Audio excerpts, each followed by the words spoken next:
Rain, rain, rain everywhere. If you're a sports fan and your weekend has already been wetted by rain, if you look, because look, even in the F1 race, if you look at the sprint race, it's rain at this moment in Spa. It's been raining throughout, by the way, Throughout. and there was a rain threat even in today's ODI match, India-West Indies. There was expected to be a rain threat. Don't forget, next 2 days of the Ashes also potentially you could see rain play, a little bit of spoil sport. But right now, India-West Indies, after India lose 2 wickets on the trot, 5 down, rain hits and off go the players. Off go the players, and the covers are firmly in place at the Kensington Oval. Now we are hoping that it's a short shower, but at this point in time, it doesn't look like it's a short passing shower because already it's been about close to 4 to 5 minutes. Exactly. The players are already there, left there in the dressing room. Covers and firmly on. Covers are firm, and it is a steady drizzle. Yeah. That is the situation we are getting at this point in time, but I don't know how this rain benefits India or the West Indies, because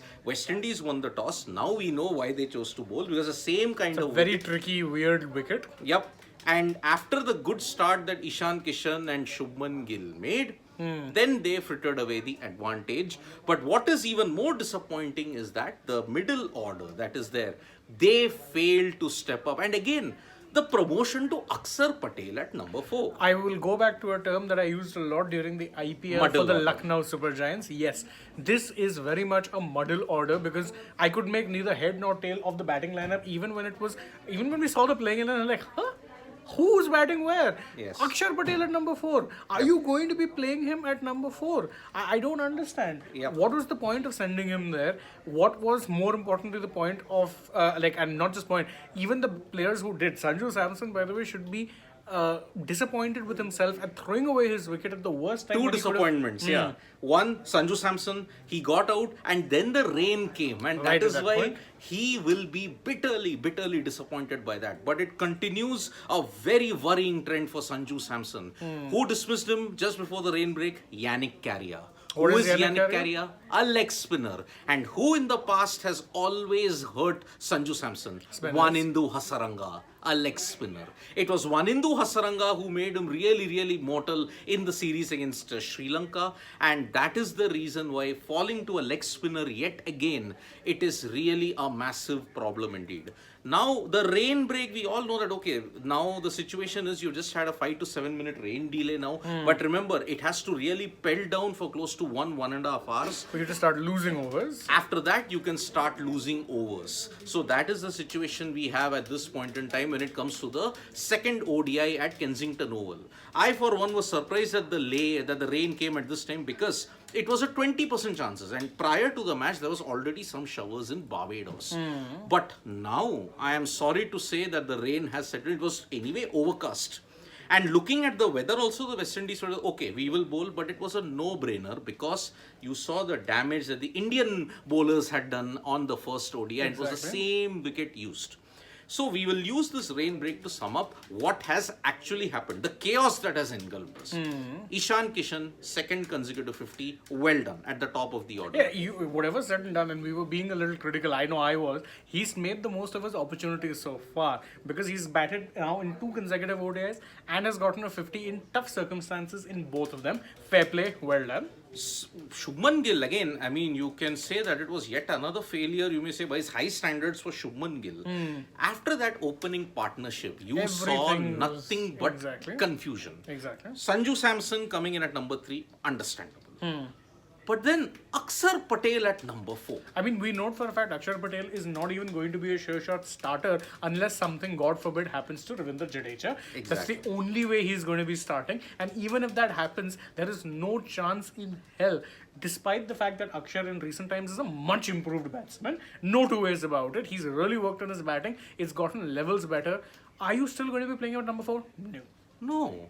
And if you look at it, Hardik Pandya has been very rusty. And even in the first ODI, we saw he just didn't get going. Even here, he was bogged down and he played that kind of a shot which resulted. But anyway, credit to the way how Ishan Kishan got out, credit to the West Indies. What a fantastic catch that was taken. Yeah, it was very good. Yeah, and of all people, Romario Shepherd is the guy who's making the ball talk. I mean, he's getting bounce, he's getting swing. I mean, to be fair, so was I think a lot of them were getting good movement. Mayers earlier early on was getting crazy amounts of swing. In swing especially, it was really, he had stifled the openers considerably. Of course, there was not much else in terms of bounce because, of course, Mayers is also not that kind not of a that quick, bowler. But you had Shepherd getting bounce, Alzari at one point had struck Ishan Kishan on the forearm, and that did not look pretty. It did not look pretty. And then when one wicket happens, the second wicket also falls. And here, Sanju Samson. I'm sorry, this was your golden opportunity. I mean, if you look at it, Rohit Sharma resting, Virat Kohli is resting. You had the chance for this particular bench. I mean, if you want to look at it, the backup 11. They could have really just made the most of this opportunity. And I mean, isn't that the point of you actually having this rest and rotation policy? It's that your bench strength gets the opportunity to play an international match. And therefore, they are able to kind of be in match situations or be attuned to match situations if and when they're called upon. They've just squandered that chance. Exactly. And remember, barring Hardik Pandya, Ravindra Jadeja, Shubman Gill, the rest of the batting is actually your backup 11 if you have to look at it. Exactly. And Surya, okay, he's hanging in there. But Sanju, the one opportunity that he got, and yet again, Surya we can't even judge because he came into bat just around the time that the wicket fell. So Ishan Kishan, if you look at it, yes, he seems to have done well so far. At least in Ansi, to be fair, he's being played. What's the coincidence, or what's the not so coincidence? He's being played in a role which he's best suited for. He's an opener, so you're playing him as an opener. Now, Sanju Samson, again, he gets only one chance. But remember that one chance is also so much of a knife edge that now everybody will say, okay, his World Cup chances are done. And to be fair, I don't disagree entirely because again, who is it's between, in essence, you can say you're saying him and Surya for that one backup middle order bat option. And we note for a fact that Sky is someone who the team management rates highly for the very simple reason that he's shown in the shortest format just how game-changing his batting can be. Indeed. So he will be given a slightly long rope. If I'm Sanju, I'm thinking this sort of a situation, not a very easy pitch to bat on. I'm going out there and scoring 100. Or not 100, at least get a 50, 60, 70 in trying conditions. That's the value of that is definitely very high. Unfortunately, he didn't, He didn't. So Soban Sai is like saying, now don't say the batsmen got out because they are not sent in their positions. No, I think they just failed to capitalize. What I see in this batting order is the people who didn't play test cricket are been sent ahead to have more match agreed. time. Do you want to be doing that in an international match? I know for a fact that the West Indies aren't that great an opposition either, but come on now.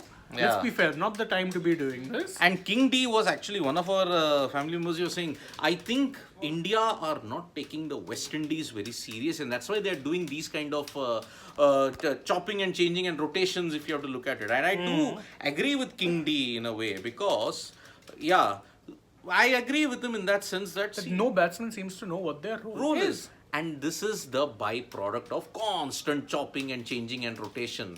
You do not know what your role is, and that same problem that you had in 2019, the same thing is going to happen at this point also. In fact, what Janaki Raman was saying, he's saying that I know you can talk about the fact that they're being coming out of position, but look at what a squandered opportunities for these players, and I agree with him. If I was one of these players, I know this is a series of little to no consequence. Even though it is an ODI series, West Indies aren't a team that are even playing in the World Cup. And not high quality opposition, I'd go out there and stat pad. I'll get a good 50, get a good 100 if the circumstances allow. Show my worth because you know for a fact that in essence there are 4 spots that are up for grabs where you could maybe wiggle in. But no one has grabbed that chance. Happened. No one has grabbed that chance. Now the problem is sports fan is like saying, okay, I'll just take this question. Where is I think it just went down. Understand your frustration, but it's a tough surface. Can't expect everyone to score in only one opportunity you get. You need to pick one guy and you have ample chances. I agree, but that's not possible with the amount of players you have. Yep. So when you get that chance, please take it. You can't get ample opportunities because in this era of horses for courses, workload management and player rotation, there's so many players out there that it's impossible that you can say that, like say for instance what an England Australia do, where they'll have, designated 5-6 backups who will be played consistently when they want to rest their top players. So, in the test team, for example, that if you talk about, say, if you want to rest a Hazelwood in the test, you have a Boland there waiting. Yeah. But he's one option, maybe a Neser, 2 options. With India, you have at least 5-6 options for every position. How are you going to say that, no, I'm going to give this one player a long run? And I know that someone like Sanju has been hard done by in that regard, but we know what the circumstances are anyway. So what do you do? Exactly. India will also play defensive cricket in World Cup. Zakaria, looking at it, I agree. But then Shobhan, no, let's talk in the elephant in a row of World Cup futures. Our vice captain's future. Vice captain. And future captain. Just remind me one knock after. See, again, Shobhan side. We're going a little ahead, but I mean, we can't really help that. But again, Shobhan, remember, T20I is a different thing. We agree he's not done well in T20s. But if you look at World Cup and the ODI format, he's actually won you 2 games in that number 5 position. Yeah, KL has been okay in ODIs. You can't take that away. You can't take that away. So that is why I will just say this, that hold your breath in that regard. Let us just not mix formats yet again. But what happens is, because there's too much of chopping and changing, we do mix formats up also. Because you rely on a player for IPL form to get into the World Test Championship. It happened with Ajinkya Rahane. Now Rahane is not picked in the ODI setup. What do you do then?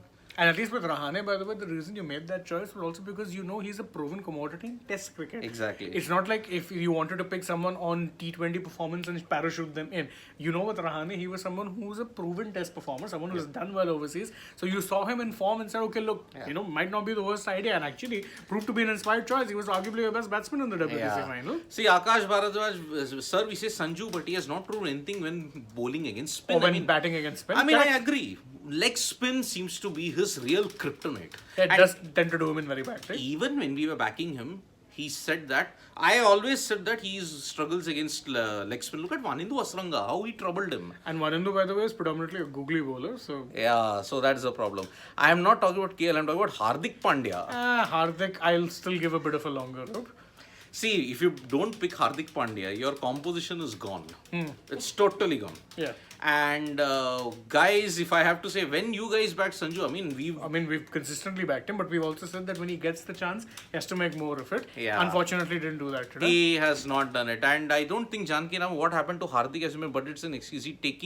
Is he playing international cricket? Is he taking it easy? I think he was bogged down. He was bogged down. Yeah, good disciplined bowling by the West Indies. Let's give them some credit. Do we have any update now on as to when exactly the match can be expected to start? No update. But again, the situation, the debate will revolve around Sanju Samson. The way he got just one opportunity, but now unfortunately he's failed in that. Whether he'll play in the third ODI, and remember, if India lose this, then you're seeing a full strength team in the third ODI. 100%. In a way, I would say that it's a wake-up call that you need. You cannot be doing this kind of rotations, and West Indies will provide you that wake-up call in the near future. So there is no update as of yet. So it seems like the drizzle has settled in firmly. So we'll be back with you guys if and when we do have another update in that regard, because right now, as Sidvi says very correctly, there is no update. So it does seem like we're in here for the long haul. Stay tuned to us. We'll be bringing you the update when exactly we get that, because it does look like it's not. There is no update as of yet. So that is why. Remember, maybe from 10 or 11 o'clock onwards, we'll start losing overs as a result. And let's see what happens then, because now it doesn't look good for even Team India. 113 for 5 in 24 overs. And rain hits. And rain has hit. And Sanju Samson falls just at the stroke of the...